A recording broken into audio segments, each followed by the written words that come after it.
Hey everybody, welcome to the Bayou Ballers podcast. This is a live show on a Friday before the weekend hits. I'm your host, Tay Visuals. My brother over there, Trey. How you doing today, brother? Man, doing good, bro. It's Friday. We kind of in the beginnings of the NBA season, so excited about that, and we're almost to the end of an abysmal NFL season. So excited about that. Almost to the end. Our tones are very different from the beginning of the season. Now, Very, granted, we didn't we didn't expect us to be 14-3 or nothing. yeah, We both settled around 10, and I think max was 11 wins with us. yeah. Um, I think we thought we would be at least like 500 around this Yeah, time, around this something time, like I that. think we had 500 or 6-4 or something like that. Well, not 6-4 because we didn't play that many Like games. 4-4, 5-3, Yeah, something like that. something like that. But obviously, things didn't go as we thought. Even with looked like the NFC South will be a battle between Atlanta and Tampa. Um, I don't. Hopefully, the Saints don't pull out any tremendous win streak for the sake of Yeah. peace and for the sake of our fans, because if that happens, Dennis Allen will be back. He won't be fired, and we might finish 8-9 or pull off a 9-8 season now, and have one game at the end of the game at the end of the season to make the playoffs. And we got to have a bunch of things go our way, and it don't happen. Mhm.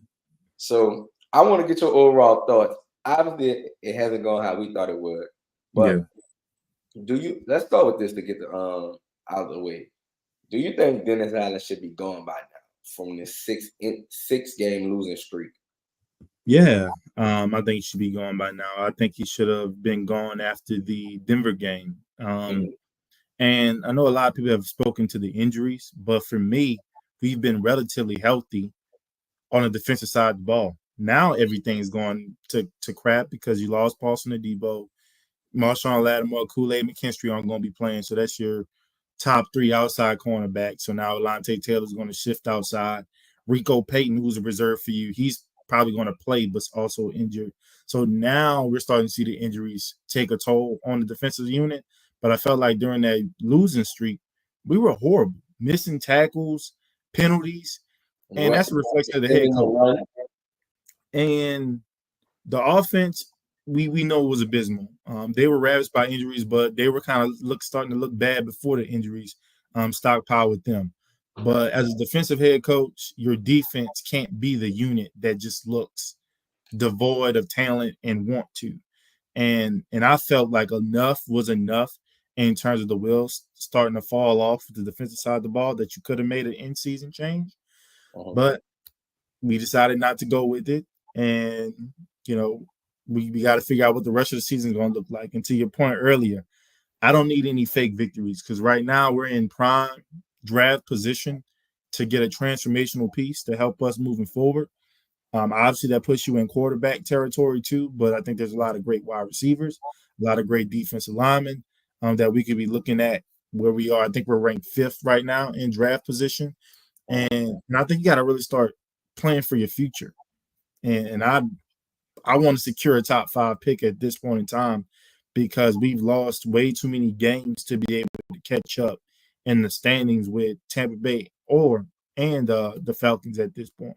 Like they would have to Um, bottom out towards the end of the year for us to even have a chance now.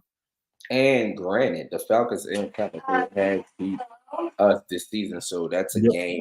That's basically like another game on top. So Hmm. if they sweep the season series with us, you basically could kiss it goodbye. So Yeah. um I want to ask this as well. You brought up draft position. Hmm. Oh, my ESPN app popped up. But you brought up draft position. You want a top five pick. I've seen a lot of things going around on the internet of who the Saints should pick, and Hmm. I say we have so many holes right now that I don't even know if go quarterback, but I definitely wouldn't mind one. Hmm. Um, I haven't seen enough from Rattler with his situation.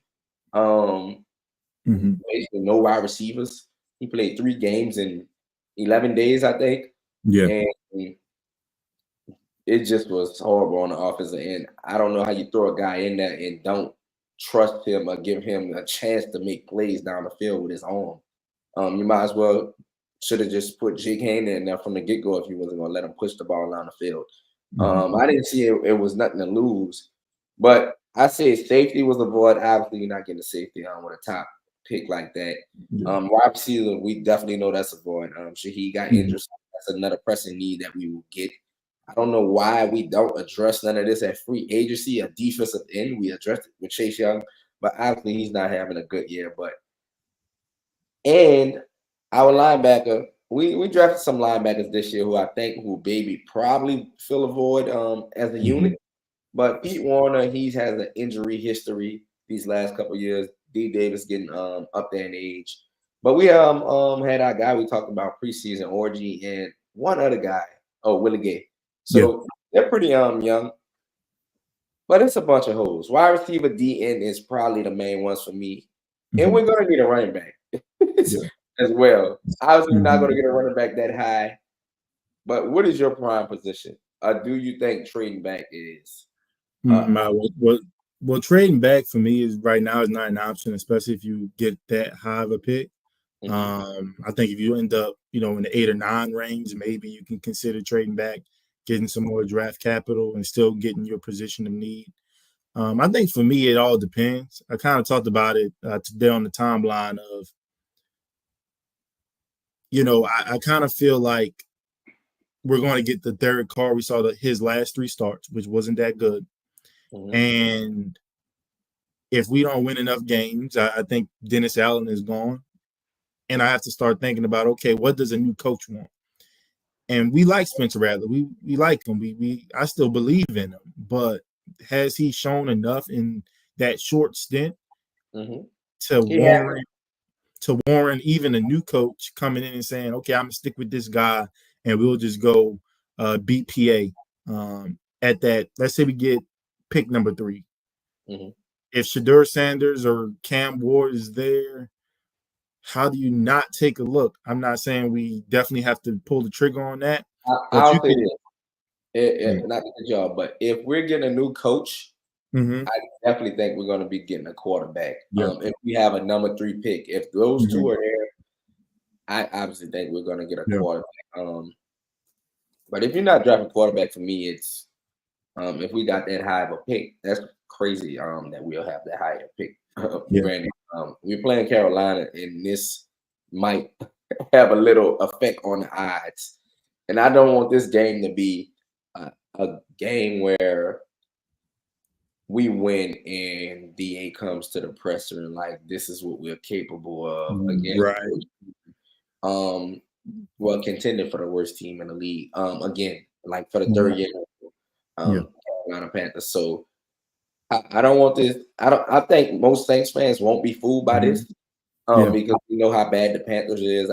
We know how bad the Panthers is. But I think in their mind, Mickey Loomis and Dennis Allen will try. I don't know. But I won't want to say they're smart people, but I hope they don't be delusional about a win against the Panthers. And this win is not even guaranteed with the players we have out on defense now at cornerback. Panthers just traded Deontay Johnson. So they've been pretty weak at wide receiver anyway. And they're still, and trading him away doesn't help. So that's what I wanted to see. And I'll say this, bro. Like even going back to the draft. First of all, like if Travis Hunter is there when you picking him, I don't care what your needs are. You just got to pick him and figure it out from there. Obviously, he'll help you in the wide receiver department. That's something that I'll look at highly. Whether that be McMillan from Arizona or Luther Burden, that's just something I just think we need to add to. And I don't think there's enough on the free agency market to warrant passing up on a prospect like that or prospects like those guys are if you're in position to draft them. Obviously, you also think about your defense. It's abysmal. We can't stop the run. We can't rush the passer. Brazee is probably your most promising player on that defensive line. You're probably looking at a guy like Mason Graham to pair with him out of Michigan. A guy that can kind of, eat up blocks, let Brazee be a little bit more free. But I also think you have a deep interior defensive line draft. So do you have to use your top 5 picks, so to speak, on that position? So I think there's a lot of holes, to your point, that we can address. But I think it's going to end up being where we are position wise as far as draft position. Who are the players on the board, and who are the decision makers? I think is a big component too, because if it's a new head coach, my heart of hearts, I just believe you're going to go with the quarterback. That person is going to want that quarterback unless they've seen something on tape to where they're like, you know what, I may want to give Spencer Rattler and Jake Haener a shot to compete for the job. We're going to try to build around them, get tools around them, both on the offensive and defensive side of the ball. And then if they can't show us anything in what would be year 2 for Spencer and year 3 for Jake, then we're looking at 26, and you're looking at the draft class there, because there's probably going to be a lot of guys that we're assuming at the quarterback position that are coming out in 25 that may very well go back to college. I mean, it's an incentive now. You're getting paid to play football in the college football, and if you feel like, hey, there's a little bit more in my game that can grow, there's going to be some guys that we're projecting to be in that 25 class that may say, hey, I'm going to sit a year, or I'm going to wait another year, go back, make that money in college, make sure I secure my game, and kind of build on some things that I think are going to help me at the next level. And then they're in the 26 class. So there's a lot that remains to be seen about what we can do. It's a lot. What do you think about the quote DA said about we're going back to Haener at QB2, and basically Rattler at emergency quarterback since Derek Carr is back now? What's your thoughts on that? I think it just goes back to what we kind of saw going into the year. It's about what makes Derek Carr comfortable. He's the starting quarterback for the team, and there's things that he feels like he can communicate with Jake from hey, this is what I saw being on the sideline, that he may not be able to communicate with Spencer Rattler right now. And I think even some of the limited snaps with Jake, you saw his ability to see the field to a degree as well, being a second-year player. And I think it just comes down to that relationship with Derek Carr and what Derek Carr feels he needs to be successful when he's out there. And what the coaching staff believes gives them success in terms of a guy that can be Derek's eyes from the sideline. But DA also added that, hey, we still felt that Spencer gave us the best chance to win football games. Right. And when you have Derek Carr back, you don't really care about who's his backup, because at that point in time, you're thinking Derek is going to give you the best chance to win games. And then if he should get hurt again, we're assessing this again to see, okay, Spencer, Jake, do we still feel that Spencer gives us the best chance to win? Which I would argue that they still do believe that, regardless of, some of the mop-up duty we saw Jake in. I think Spencer just has that upside that they want to continue to tap into. But I'm not surprised that they went back to what they did earlier in the season, just because now it's about what makes Derek comfortable, as you should be. I mean, you're trying to win games, and we'll see what happens. I just don't think it'll work either way. And not to mention, Derek Carr said out of his own mouth that the staff got him back earlier than the expected timeline. He made sure no savior. Well, yeah, he said that, but look, bro, we knew that when you got signed, even though some other people thought you might be. But acceptance is the first step, right? But I'm more concerned with, hey, I'm back earlier than expected, which to me highlights I'm not 100%. Right. Yeah. When people do it, that's basically a precursor for saying, yes, I'm not all the way there, but I'm going to fight through for what? Why are we fighting to get back early? We're 2-6. I don't fighting to get back early. Good question. Hey, let them sit another week to the bye week. That's what it doesn't make a difference. If you're playing Carolina, if you can't beat Carolina with a backup, hey, then that says a lot about the team anyway. Yeah. Man, Atlanta is at 5-3. I'm looking at the standings. Tampa Bay is at 4-4. That's 2 games. I'm gonna go through Tampa Bay schedule because they're second, and Tampa Bay has a solid enough team to probably make a wild card like they did last year. Well, they not last year. They won a division, but a wild card record. Yeah. So let's go through their schedule. Hold up. They play the 49ers. Well, they play the Chiefs this weekend, Monday night. Um, I think most people will have that as a loss. Yeah. The Chiefs just find ways to win. After that, the 49ers. 4-6. That could be a tight game, but I think the 49ers can beat them. That could be 4-6 as well. Then they have two cupcakes. Giants, Panthers. They could be back at 6-6. Where do they play the Giants? The Raiders. Wait, hold on. Where do they play the Giants? Let's see. They're at the Giants at MetLife. I put that as a loss. Okay. Daniel Jones, Malik Labor, tear it up. So we're at 5-7 now. They have the Raiders. 6-7. Chargers. 6-8. Cowboys. 6-9. Then they have the Panthers. They have the Panthers twice. 7-10. And they have the Saints to close out. 7-10. All right, 7-10 for the season. Yeah. Okay. So if they have 7-10, and the Falcons are at 5-3 right now. I'm gonna go through their schedule and let you predict theirs. Okay. Cowboys this Sunday. 5-4. Okay, got the Cowboys winning. Saints next week.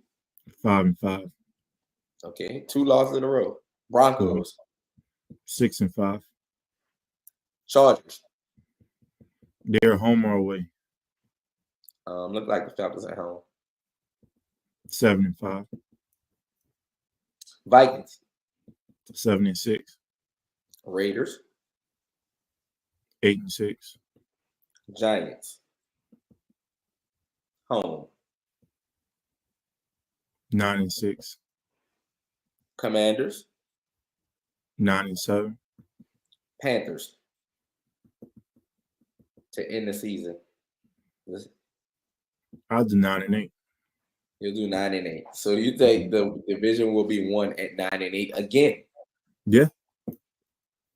And the Saints at 2-6 can't make it there. That's the thing. They could. That's the scary part. They could, and that's what I feel like. You almost don't want. Like you want. Like internally, you're like, okay, like shit. If you can run the table, we love that. But we're trying to be realistic too. And there are games that you thought they would have won, that they probably should have won. You can count the Eagles, a game they should have won. Falcons, they should have won. Yeah, I mean, I thought the way your defense. I mean, this past week, the way you played against the defense, played against the Chargers, like you should have won the game. Man, that was all on that was all on that offensive game plan. That was a horrible game plan. Horrible game plan. Because your defense gave you a chance to win. Defense definitely improved from what they had been doing, but I mean, also we know the Chargers are a little bit devoid of talent, but you also let Ladd McConkey kind of go off. So, but I mean, you keep a good team and a good quarterback, I should say. You keep him around. He's eventually going to make enough plays to win his team the game, and that's what Justin Herbert was able to do. And we just, like you said, our game plan was just bad. It was almost like, hey. Why we aren't using Taysom? If he's not healthy, if we can't use him, he shouldn't be playing. Also, empty out and just let Spencer Rattler play football. I just felt like we were trying to do way too much and weren't doing enough in some moments within the passing game. It was very clear that we weren't going to be able to hold up enough for the big plays that we wanted to make. And so I just felt like had you spread them out, just kind of let them diagnose, dink and dunk a little bit and open some things up. Utilize Alvin Kamara more as a receiver in this matchup. We would have been good. Even Kendra Miller was looking good until, the inevitable. But had to bring my guy up, huh? I would say this. The most successful drive they had with Spencer Rattler was before the half. No huddle, tempo, and he was throwing the ball down the field. Throwing across the field every way he wanted to with the tempo being sped up. And I thought that Kubiak and they just failed miserably. And I don't know. He is the offensive coordinator in charge of the offense. I don't know if Kubiak is that conservative. I don't know if they didn't trust him to put the ball where it needed to be. I know they had a lot of injuries. They didn't have too many weapons but Olave out there at the receiver position. So I don't know, but that just was badly planned and badly executed. But the Saints play two more teams with winning records currently: Green Okay. Bay and Washington. Okay. We You have a want one. to go down their record? You want to go down their schedule Oh, and see what I who? think? The Saints? The Oh yeah, Saints. I got it Yeah. right here. All right. I got it They're right at here. 26 right now, right? Yep. All right. Panthers. We're Just on the rock road. bottom. Just rock bottom if we lose this. I think we hit rock bottom on this one. I think it's We need to 2-7. be fighting if they lose this game. Yeah, it needs to be, but I think it's a chance we lose this game. I think Given it's a all chance the too injuries. with the quarterbacks out. Yeah. No defensive line pressure. And you ain't gonna be able to hold up with Lattimore. I really have to say this before we continue the schedule, man. Lattimore's been great this year. I'm Yeah, sorry. This man has been shut down. Whoever he's on, I barely see him on the TV. Like he doesn't get no action. Like last week when he got a pass called him, I think, like a cross or something. Yeah. He probably was shocked. Like, damn, they threw it my way. Fine. But let me move on, man. We got Falcons after that. 3-7. Because I count that as a win. Browns with Mr. Winston. That's 4-7. Okay. Rams 4-8. got embarrassed last year. Mm-hmm. So we ain't making the playoffs because we got 5 games left. Mm-hmm. Giants on the road. 5-8. Commanders at home. 5-9. Packers on the 5 road. and 10. Raiders at home. 6-10. Bucks on the road to finish the season off. New Year. I think that's a 7-10. Unfortunately. And then that's that's you winning what on a 3-game win streak or some shit like that. Yeah, you had them winning. Panthers, Falcons, Browns. And they didn't win all of them. So and they may not win all of them. And that's just me. Oh, and you say no, you did. You said they might hit a rock bottom against the Panthers. Yeah, and I'm trying to be objective here, and some of it is emotional too, because like in no world, like I don't give a damn if me and you out there for the Saints should we lose to the Panthers, but the team has shown the inability to just beat teams they're supposed to beat this year. They haven't been able to play up against some of the better opponents. Mm-hmm. Keep in mind, week 1 we saw Bryce Young leave a lot of meat off the bone, like meat on the bone, in terms of not being able to make plays.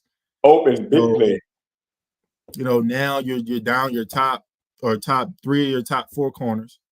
Mm-hmm. We don't really know who's going to be suiting up at the cornerback position outside of Alontae Taylor. You gonna have Umadi. We already were decimated with safety depth in terms of the injuries there. Defensive line still non-existent, unable to get pressure on the quarterback, especially mobile ones. Mm-hmm. And this might be a game where they tell Bryce Young, hell, forget about passing the ball. If you see green, take it. Because at this point, you're saying they just need to score points. Just score enough points because the Saints offense has been abysmal. And that's with and without Derek Carr. So we'll see. I pulled up something about Chris Olave. Obviously, he took a big hit last game. Mm-hmm.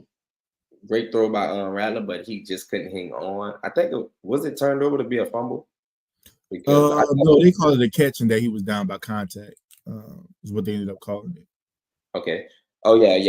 He did drop it once he went to the ground. But it's some news that he's considering wearing a guardian cap. Thank God. Concussions, because obviously he had a concussion this year. Which did it force him to miss a game? I think it did. It did. Yes. Force him to miss the Denver game. So he's considering wearing a guardian cap. It says Commissioner Roger Goodell said it has reduced concussions by 52%. Mm-hmm. Most players are required to wear them in practice, and they have the option of wearing them in the game.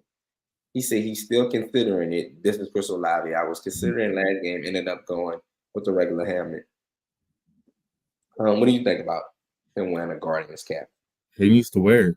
I think at some point in time we got to stop making this stuff voluntary. I mean, history shows that when you get the ball, especially we need you as a number one wide receiver, you're going to have to take hits across the middle. We can't have you every time you're hitting the ground, getting up wobbling, or us holding our breath, trying to figure out, is this the last time we've seen you ever? And I think you got to start caring about yourself. And if the player doesn't want to take it into their own hands to care about their bodies, I think part of your role as an NFL organization is to step in and say, no, you're going to wear it. Just the same way we told Marshawn Lattimore after he got injured week 1, you're not playing against the Cowboys. Like, it doesn't matter if you want to or not. You're not playing. And I think you got to step in with Chris Olave. So I'm glad he's considering it. But I think at some point we got to take that decision out of his hands because it's looking like he may not see his second contract if he keeps taking these hits. And they're not even like outside the one his rookie year where the guy, like, he had scored a touchdown, the guy just kind of slung him. The rest of this is within the confines of football. And so we have to start being concerned that you just can't take the normal hits associated with the game.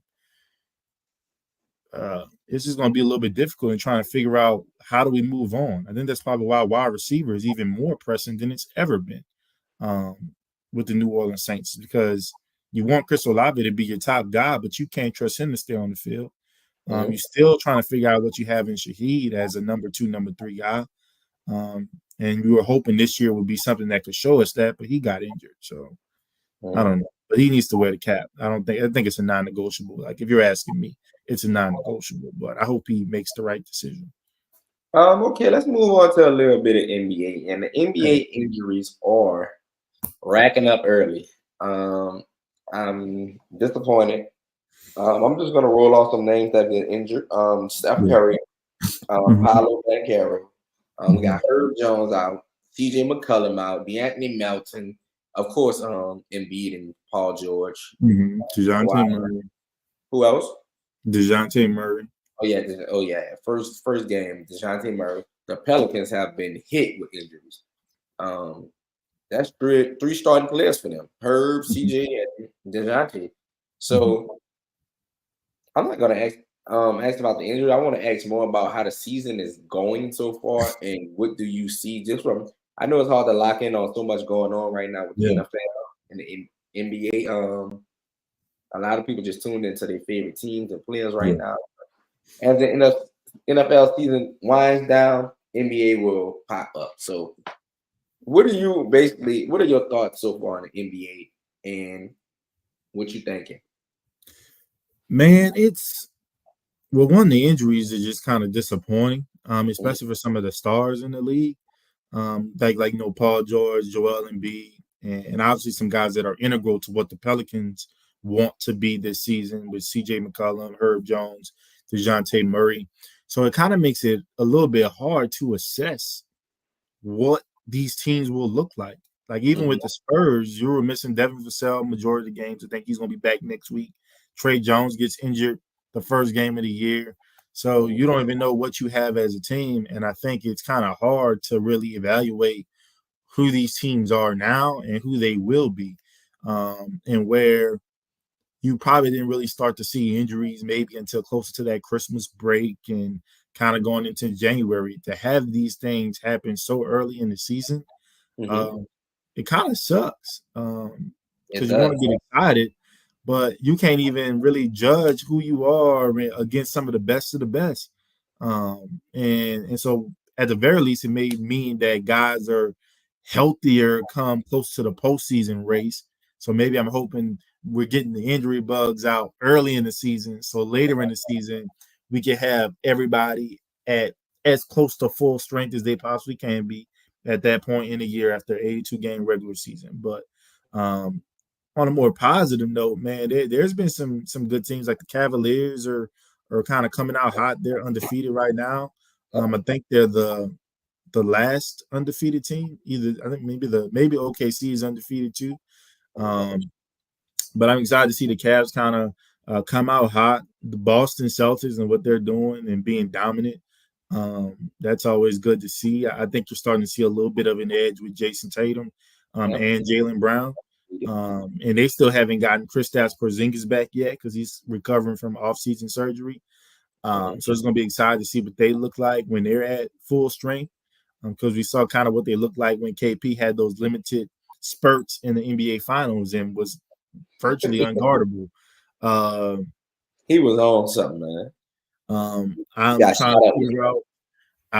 to figure out what's going on with the Giannis sweepstakes. You know, we're trying to get Wemby, comfortable with doing pitches and everything like that because 1-4 to start the year with Giannis and Dame healthy, that's not supposed to happen. And so, and Giannis was already kind of, starting that type of stuff. Talking about, well, yeah, if we're not winning championships and I'm not playing well, I think I could be traded. Like, nah, man, I see what you did there. You did that reverse psychology of you want to be traded, but you want to make it look like Milwaukee is moving off of you rather than you wanting to move off. Right, just have the cojones to request that trade. Don't try. See they try to have it both ways now. Milwaukee is not trading you. Just get over it. It's like that's like Curry saying, "Yeah, if we're not doing good, the Warriors gonna trade me." No, you're gonna go to the Warriors and say where you want to go, and most likely they'll do that for you. Most likely the Bucks will do that for Giannis, but they'll try to get the best package because they're a small market team. But if they keep this up, they can't find another coach. One of these players got to roll out, and then Doc, you're gonna get the bad end of the stick. He gonna get the bad end of the stick, man. But that just highlights how bad they were in firing Adrian Griffin last year. Like, you don't fire a guy that's almost 20 games above 500, being 32-14 on the year. Like, I get it. Maybe your stars unhappy with how practices are being run and stuff like that. But you got to say, hey, scoreboard, bro. We 32-14.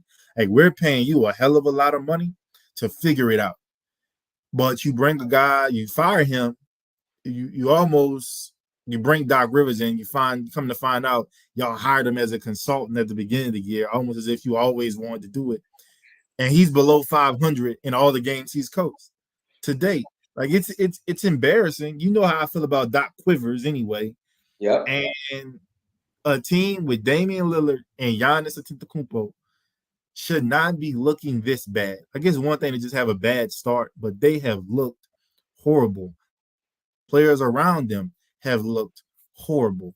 And it's opening up Pandora's box. It's coming because we have a few weak free agency classes, which basically means the offseason or basically mid-season on is going to be trade. So you got to start looking at the Giannis sweepstakes. I think Dame is probably just stuck there until his contract. Like, I don't think I don't think he's getting traded this year, but I think Giannis might be somebody to go. I'll say this: I don't think Giannis is going nowhere in season.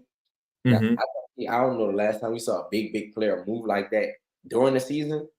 Like, we probably see that like off season because they're gonna want to get as much back as possible. Damian Lillard is a guy I can see being moved in season.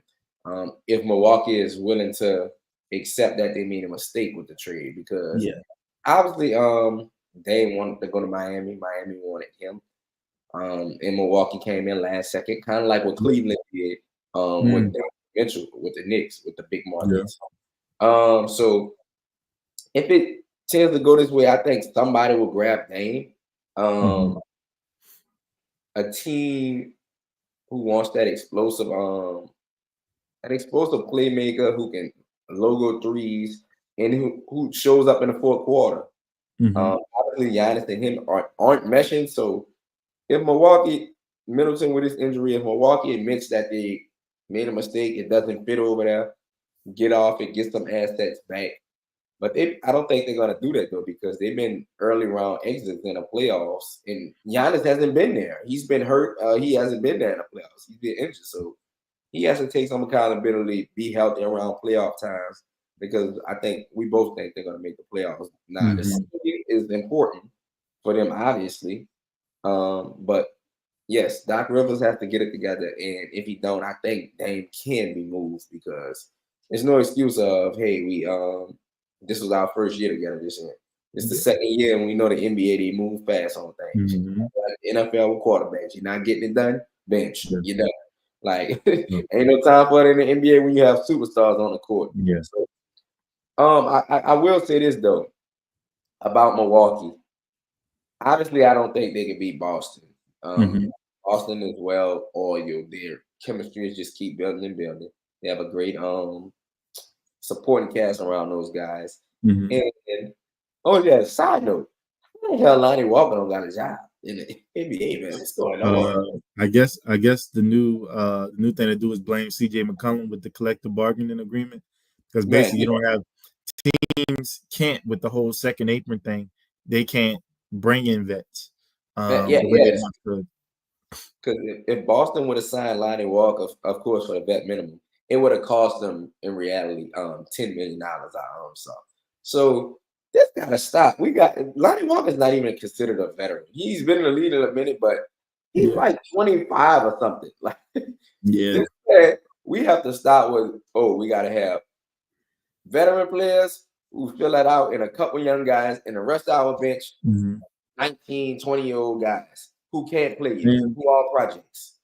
and you know what, man? What's crazy is that's hurting young teams, because you can't get a veteran to come in and be that mentor. So you basically having a bunch of 19 to 23-year-olds, basically like a college campus, and they're supposed to be leaders of a team in a professional organization.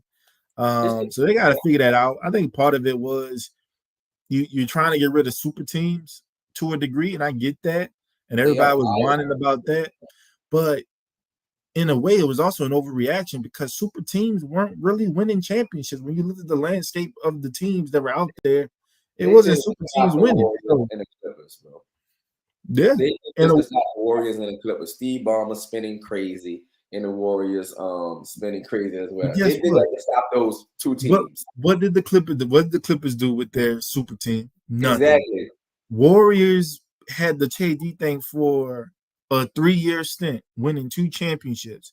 And After that, they lucked you up. just went back to normalcy. You had to go back to even, and Yeah. just remember that your top 3 guys are still there, but now you don't have Clay anymore, Mhm. which was probably a casualty of the new collective bargaining agreement. But you Mhm. just weren't seeing it, and I think you're still going to have star players requesting trades after extensions. Like I don't think we've stopped that, which I think was a part of it too, because you had guys like a Bradley Beal that just signed an extension saying, you know what, I want to go play with some guys now. Mhm. And I just felt like that was a better way instead of truly overreacting to, I guess, penalize. You thought you were penalizing some of the top echelon teams with the money that could do that, but now you're penalizing some of these small market teams. Because Mhm. like a San Antonio Spurs can't go pick up Lonnie Walker, or Charlotte Hornets can't pick up a Lonnie Walker They when he don't want them. wins for their organization. Those teams don't want them. That's the problem we I don't have think now. they want him either, and I think he'd be much better suited for a team that's more so playoff, and he can Yeah, kind of you come can't in tell and me the help. Nuggets can't use him off the bench. They could, but they can't afford to. They can't Like, afford to. like, like, what are we doing in the NBA? Like, we have reliable, proven players who can play in this league who don't have jobs, and we got guys who just can't play for nothing. I don't even want to name none of you guys' names, but I ain't in the NBA, so I can't Zach disrespect Collins, I'll the name. name him. But Zach Collins stealing money from our San Antonio he can Spurs. play. Zach Collins is a backup center. He can play. Yeah, backup center. But third He string, should he come in. still He got should to. come in. He should come in when your 2 centers are hurt. That's what I'll he say doing. this: you're more critical of him because you see him every That's night. fair. Fair enough. That's why we are more critical of our teams that we watch. But I just get sick of that, man. The NBA with the collective bargaining agreement. I told you when it happened, it ended free agency because nobody's going to go to free. No stars are going to be in free agency. It's Mhm. all going to be acquiring stars through trades and things like that. So we're not going to see too many big free agents anymore. The biggest free agent last year was who? Yeah, we don't even know. OG probably was the biggest free agent. Yeah, OG from New York, like OG maybe Anunoby. And he got traded to the Knicks before, so they kind of yeah, had an upper. like Hey, DeMar DeRozan. Like, it Kyrie was wasn't a big free at agent all. at the time with It wasn't big at all. right. Like Trey Young trade rumors dominated the free agency period. Exactly, and Donovan Mitchell, until Mhm. he signed that extension. So that's one thing I don't like about the NBA. You're totally right; they overreacted on that.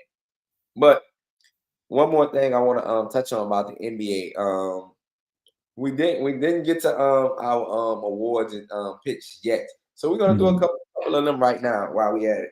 I think my Yeah. headphone slipped out, but who is your who do you predict, since we got 5 games in right now, Mhm. your rookie of the year or rookie class? But who do you Or got? rookie class. Oh You my can't even think god. about the first pick, huh? You know what, man? Like, so coming in, I thought um Modest Buzelis, who got drafted by the Chicago Bulls, would be somebody that could make a run, because I just thought he'd get enough playing time with that team, but he hasn't been getting a ton of run with them.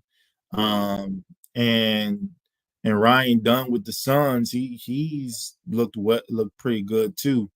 Mhm. Man, just because the class is so poor right now, like I'm just gonna go with Stephon Castle, who's with the San Antonio Spurs, because Let me while get his scoring official. impact, because he's a point guard, his scoring impact hasn't been great right now, because obviously he's trying to learn to shoot the ball at the NBA level.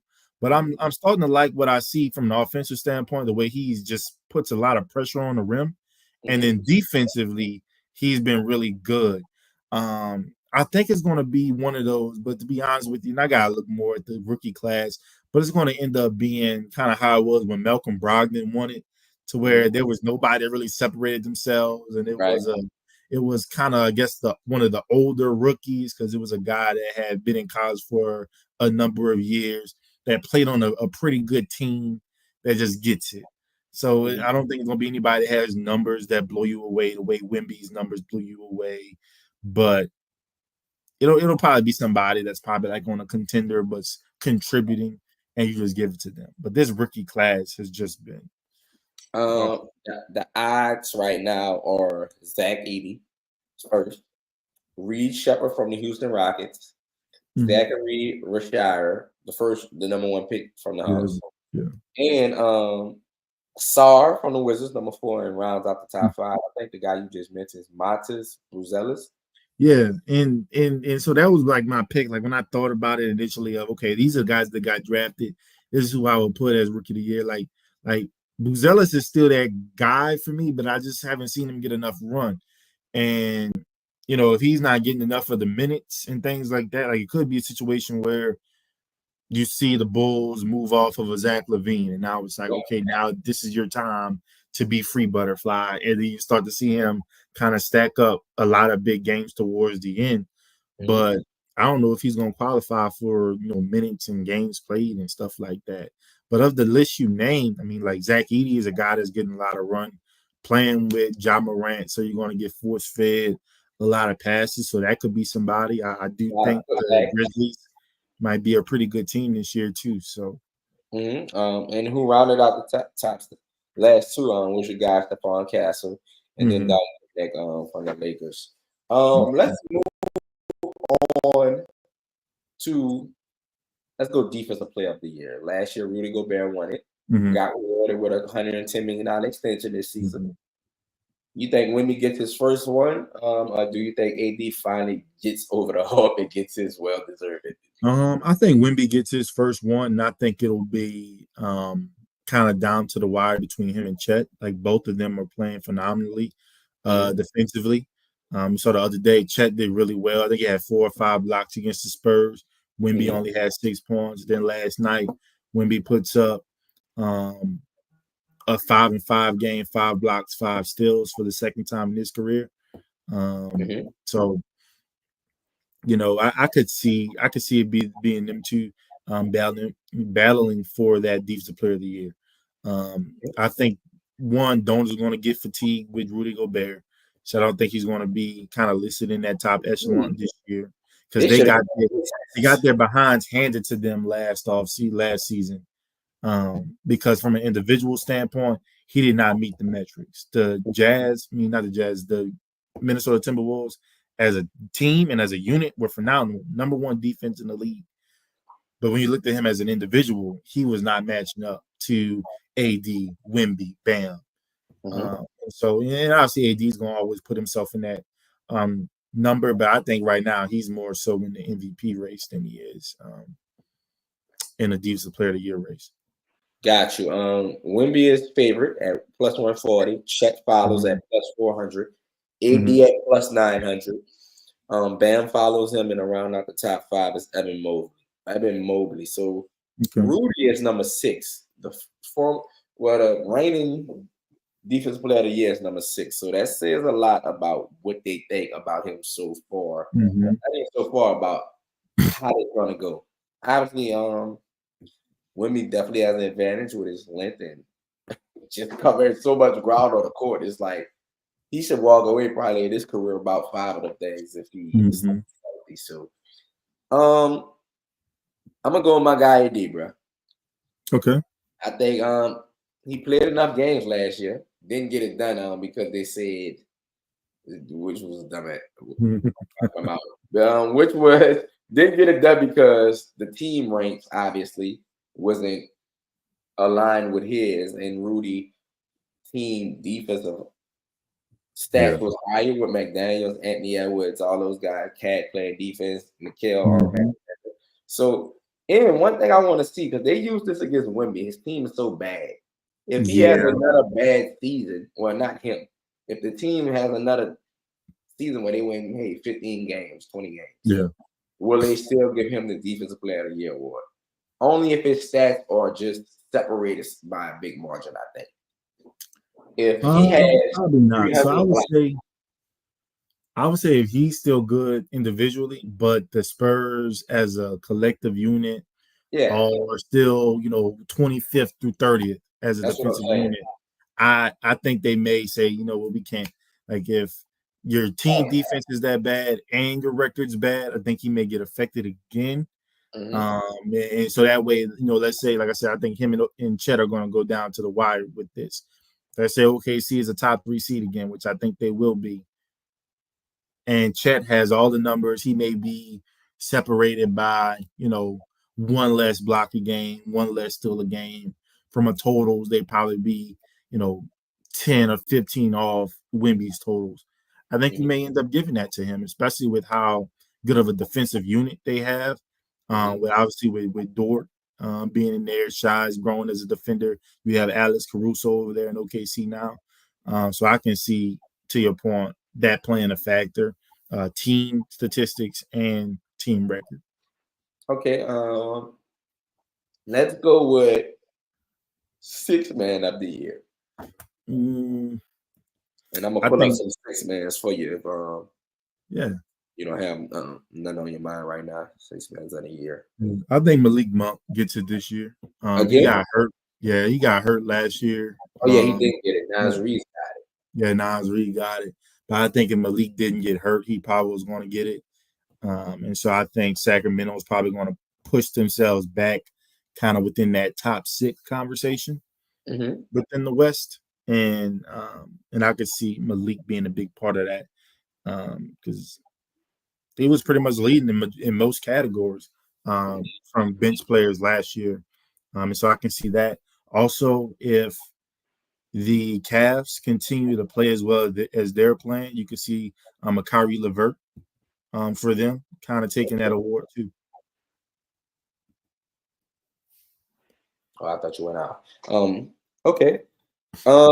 Like you said, Monk is the favorite. Naz Reid follows. And kind of shocking to me, Peyton Pritchard is 3rd. At the same odds as Naz Reid. Really? Yeah. Wow. Peyton Pritchard is 3rd. Wow. Benedict Mathurin is 4th with the same odds as Naz Reid. and Miles McBride with the Knicks. All of them have 1,000 eyes, just like Nas Reed. That's kind of crazy. I can see Ben Mathurin. I can see him because I think he had like 26 off the bench. Yeah, Benedict, he comes off the bench in one job, score and defend. One guy I can see winning it, but I don't. He's not going to qualify as 6-man. I was going to say Dante DiVincenzo. So he has odds. They say he has odds, but I don't know.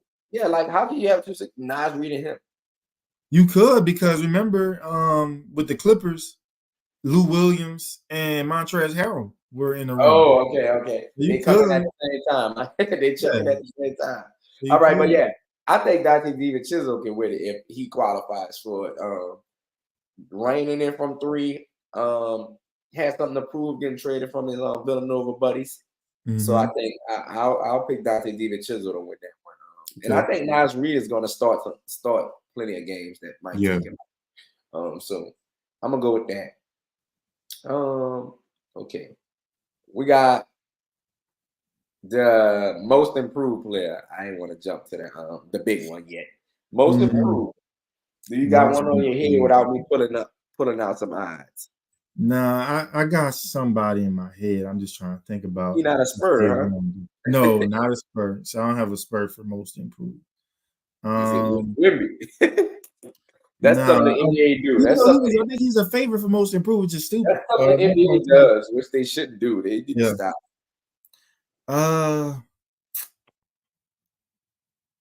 The favorite right now is Wemby, who follows Jalen Williams in third. Josh Giddey. Josh Giddey could be a good one with what he's doing with Chicago. I got a couple more for you. What? I'm gonna say this. I'm gonna say this, and it's because Paolo's injured. Suggs. I was gonna say because now with Paolo, I think he's gonna be out 3 or 4 weeks. You can start seeing him get some confidence. Maybe a little bit more going to be expected of him on the offensive side of the ball. Let me give you a whisper about how I feel about Suggs. Okay, tell me. I put it in a parlay tonight. Oh, God. 4 plus 3s. Paolo went out. Suggs, get him up. Get the shots up. 4 3s tonight. But one guy that you was critical of getting the contract this offseason that I like winning, you got Jalen Johnson, man. Atlanta Hawks. That could happen, yes. That could happen. One thing I don't like about most improved is I feel this is a 2nd-year player award. They need to stop doing that, especially when you're like a established rookie like Wemby. Right. Wemby shouldn't be winning this award unless he just goes crazy, like average 35. But that's how I feel about that award. I think Jalen Johnson would be pretty good for that award. Other people I'm looking at on this list. They got Jalen Green, King Cunningham, Evan Mobley, Jonathan Kuminga. He got benched with Curry out, so yeah, it was pretty. Steve Kerr and his relationship is kind of wacky. Them two. I think Steve like Moses Moody better. He sure ain't showing it because he don't play him either. He just got a contract extension as well. Did we forget any other awards other than the big one? We could do Coach of the Year if you want to go there. Okay, I think we gonna settle on this. Who do you got Coach of the Year? And do you think the Coach of the Year will go to the best team of the year or the most surprising team? I think it may end up being the most surprising team this year. I know sometimes it's easy to do the coach from the best team. I'm gonna go. Who's your surprising team? I think Orlando, even though they were a 5th seed last year, but I think they're going to show improvement again this year, even with Paolo being injured. And so I think it's McGlure is the coach over there. I can see him being Coach of the Year. Okay. I'm deciding if I want to go to West or the East. And I'm thinking about teams coaches who won it again. You don't usually get the same coaches winning coach of the year. But there's so much steam around this team right now. And I think the media loves this team. The fans love them until they start to hate the team. And I'm going to go with Mark Daigneault from the Oklahoma City Thunder. Okay, that's a good pick. I think he's gonna. I think OKC is gonna be 1 or 2 seed in the West. Like you said, only undefeated team other than the Cavaliers. So starting off great. They have talent galore. Isaiah Hartenstein hasn't even touched the court because he injured himself. That's gonna be a body that's gonna help check. Like you said, Caruso. They got a roster, man. Isaiah Joe, Jalen Williams. And just taking over in the fourth quarter, and I'm looking forward to seeing Jalen Williams grow as well to help Shea out with closing games. I want to see that, and that's another year under their belt, more mature, and that they really address their weaknesses with that Hartenstein pickup. So I like Mark Daigneault as the coach of the year this year. The big one. MVP award. You going Kawhi? Hell no. Jason Tatum, next question. Heard. Jason Tatum. You are a Jason Tatum guy. I can say that. And I said Jamal McGlory was Jamal Mosley as the head coach for the Orlando Magic. Do you think this will be a pity award? Because I feel the last couple of awards has been pity awards. Especially Embiid was a pity award to me. Yeah. I don't think this one be a pity because he's coming out and damn near demanding it. I think with the Embiid thing, he did kind of the whining, and if you looked at his numbers versus Jokic and the impact, they were still kind of what, so it could have went to Joker that year too. They're like, well, we'll just give it to Embiid this year because he is playing well. He was basically lobbying for the MVP award during the season. Yeah. But I feel like JT is just playing out of his mind on both sides of the floor. I think he's been a little bit more aggressive attacking the rim. My beef with him is sometimes he forgets he's 6'10" and wants to have shoot around instead of putting his head down, getting to the basket, and going to the basket strong. So not necessarily to draw a foul, but to put you in the rim. And because you either have to block me or foul me, I'm getting to the line that way. And so I think there's a little bit of an aggression coming from JT this year. Him and Jaylen Brown are still a pretty good duo. I think Jaylen Brown might be a dark horse for defensive player of the year if they ever want to stop making it a big man award, mostly because he's been taking on a lot of the opposing team's best players and obviously allowing Jrue Holiday and Derek White to pick their spots defensively too. So, but I think it's going to be JT, man. I think Boston's going to be on the tear this year. I think he's going to have the numbers, both just statistics we can see with our eyes, but also some of the analytical metrics, and then being the best player on the best team. I think he'll get one this year. That's probably one of the last monkeys on his back. Obviously, you need a league MVP, and then maybe another championship finals MVP. So, arguably the best player on this team. I'll say this: we're gonna keep this award, that Coach of the Year award, right with the MVP award at OKC. You think it'll be Shea? That man, Shea Gilgeous-Alexander. Okay. He will win his first MVP this year. As long as he meets the threshold of game, they really didn't care about it towards the end of the season last year. I think we all know voter fatigue is here for Jokic. He didn't got his 4, and he's capped at 4. I cannot see him winning. And you know what's crazy, bro? This might be, based on what I think the Denver might be able to do, this might be the year he truly deserved it. What? Exactly. It's crazy. It's definitely, he is showing it. He just got away with a triple-double, 18 rebounds, I think 16 assists, and like 24 points. Like, he's gonna put up his numbers. He's gonna carry a team. But Jokic has just been so healthy, so consistent. I just can't help but see. Like, I'm looking like, damn, when he gonna have an injury? Like any type of injury? Like, no, man, we don't want that. We already did that. We got nothing serious. Just like an ankle where he stood out one time. He reminded me of like Brian in his prime. Like this man do not hit. And the thing is, Brian used to roll an ankle, but strap it up, go. Jokic don't, maybe because he don't play no type of explosiveness. He don't, his risk of getting hurt is low, but he's just like a cyborg out there, bro. He never get hurt, never show that he hurt, doesn't complain too much to the refs. But I just don't think they're gonna vote for him. Yeah, but he's really gonna be carrying the Nuggets if Jamal Murray stays like this. But Shea gonna take it home, bro. I got Shea doing this thing this year. I got Shea as the runner-up, so it's not too far off. All right, not bad.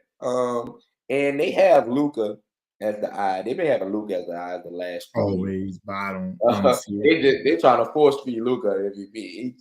He got to stay healthy as well. Mm-hmm. But yeah, that's our NBA awards. Maybe our next session we can do our predictions on the conferences who make the playoffs. And play in. Little heads up, we know he has the Spurs in the play-in. I have the Spurs in the playoffs. Spurs in the playoffs. You had a win in a play-in game and get in the playoffs, or straight in the playoffs? Me in the top 6 is what I had right now. That's what I'm talking about with these biased fans, bro. Top 6. You got 6. Bro. You know what top 6 gonna want? That's like 47, 48 wins. Yeah. And I think 6 through 10 is going to be separated by at most 2 games. Like last year. At most 2 games. Yep, like last year. So it's gonna be if you have one off night that last week of the season, you go from 6 to 10, just like that. Like it's gonna be something like that, I think. Yeah, this like, bro, all these games against the gimme teams right now, they count. You can't get them back. You can't get them back. So when you lose against I'm sorry, Detroit. I'm sorry, Charlotte. I'm sorry, Portland. When you lose against teams like that, I would mention your Spurs, but y'all got Wemby. When you lose against teams like that, that's gonna cost you in the end. Well, your team, two of your 4 teams in the teams like that list, just a preview. They in my top 10. So as far as in a playoff seed, in terms of playoff seeds, like 2 of those folks. I got Charlotte, and you said somebody else. I say Charlotte, Portland, and what other team? Detroit. I got Detroit. I got Charlotte and Detroit making it in the play-in, but all right, cool. That playing fine. Playing fine. That's fine. Somebody got to make a play-in. Somebody got to make it. There's only 13 teams in the conference. There's 10 spots. Yeah, so somebody got to get in. All right, man. This is the Bayou Ballers, y'all. We covered a lot from NFL and NBA. Like I said, we're going to get to our predictions. Y'all see, he got some teams from worst to improving, I should say. Worst to improving, I like that. I ain't going to say nothing too crazy because being what Detroit was, they got to improve somehow. They was on, what, a 28-game losing streak last year? Right there, yeah. Oh, yeah. Washington as well. Y'all ain't ducking nothing. Y'all are horrible. Jordan Poole, Kuzma. Who else over there? Denny Alex Sarr. they gotta get it. They need to get Jonas Valanciunas from out of there. I don't even know why they signed him to trade him. Basically, he will be going by the trade deadline. That is somebody that I'm booking that will be traded by the trade deadline. San Antonio Wimbies would love to have you, JV. Just want to point that out. We would love to have your services. That man don't want to go from 12 wins to 16 wins. Oh, it's gonna be more than 16. More than 16. Let me start talking about Spurs, man. If I eat my words on here, Wemby be averaging a triple-double. Y'all a 7 seed, and I'm over here like, man, Ryan still don't got a chance to win this 5th ring. But all right, y'all, man. Hopefully our Pelicans get healthy. I'm not I root for the Pelicans, of course, because I'm a New Orleans native, and I love to see them winning. I went to the playing game last year. It was a good time. Even though I was rooting for Brian to win, I still was rooting for the Pelicans as well. But yeah, hopefully they get healthy because I want to go to some games this year. And it'd be live in Smoothie King Arena. Mm-hmm. But any last words from Trey? Man, look, hey, I'm interested to see what everybody else's award predictions are. So I'm interested to see because there might be some players that we obviously left off the list maybe some wild cards that maybe we can kind of really try to pay attention to throughout the season. So if you have some guys that you think can really compete for some of these postseason awards or season awards, give them in so we can kind of keep tabs on them, because obviously when we get to the All-Star break, now we got to reevaluate where we are, the same way we've been doing with the NFL year, because we did not expect to be where we are 8 games in, but the games got to be played, right? Yes, y'all, and hopefully we play Sunday at 3 or 12. Yeah, Whatever it is, we'll be on Twitter obviously tweeting if we're free about the game, because we always on there tweeting what we see. Unfortunately, the last couple of games I was tweeting from in the Superdome, and it wasn't pretty. But I digress. We lose to Carolina. I'm not even gonna say fight Dennis Allen no more, because it's a lost cause. Mickey Loomis will not do it. Bayou Ballers Podcast, everybody. Thank y'all for coming live with us on this Friday before y'all weekend. Y'all go have yourself a good time this weekend and be safe. Oh Lord, bringing up the Saints would have made this man depressed. I can see it in his eye. I'm going to watch Batman, bro. I never watched no Batman. I'm going to start the Batman series. Okay. So that's what I'm about to do when I get off here. I'm going to take a shower, watch Batman, Baby Girl by AT. Any plans for this weekend, bro? No, actually, man, I got a work event tomorrow night, and then Sunday, just kind of chilling around the house. So nothing major going on. Going to try to catch some of this college football, some of those big games too, with Penn State, Ohio State probably being the headliner for tomorrow. So that's really it, man. Okay, nothing big going on this weekend, man. Before we get out of here, I see you went talk that out. I was about to say our alma mater, but I forgot I ain't graduate. I was cool with our college, your alma mater. Yeah. How was that, man? Man, it was. For y'all don't know, Southeastern Louisiana University. Man, it was good. I'd say first and foremost, man, it was humbling just to have that opportunity and being able to speak to the students, mostly who were interested in working in college athletics. And so to be able to talk a little bit about my experience, some of the lessons I learned that hopefully they can apply to their lives right now as students in preparation for their career, and some things that they can kind of keep in mind as they're progressing through their career. But it was great being back. Got to watch them play last Saturday, so got to tailgate and everything. I had about 10 missed plates because everybody want to feed you when you're down there. You know how it is. But it was fun. Beautiful, beautiful city. Hammond always has my heart. It's where I grew up. It's where I met the love of my life. So to go back and actually share that opportunity with my wife too. She got to speak at that conference as well. And it was great. And so I look forward to the next time. Hopefully I get to be a little bit more important. Invite me back again. So yeah, man. Your importance only goes up. Right. It only goes down. When you're the NBA governor of your team who you want to be of, just make sure you have a spot for me. I got you, bro. But once again, y'all, the Bayou Ballers Podcast, we appreciate y'all for coming out here on y'all Friday evening. Y'all can be doing anything, whatever y'all want to do, but y'all came to watch us. So thank y'all, and we out. Peace. Man, oh man.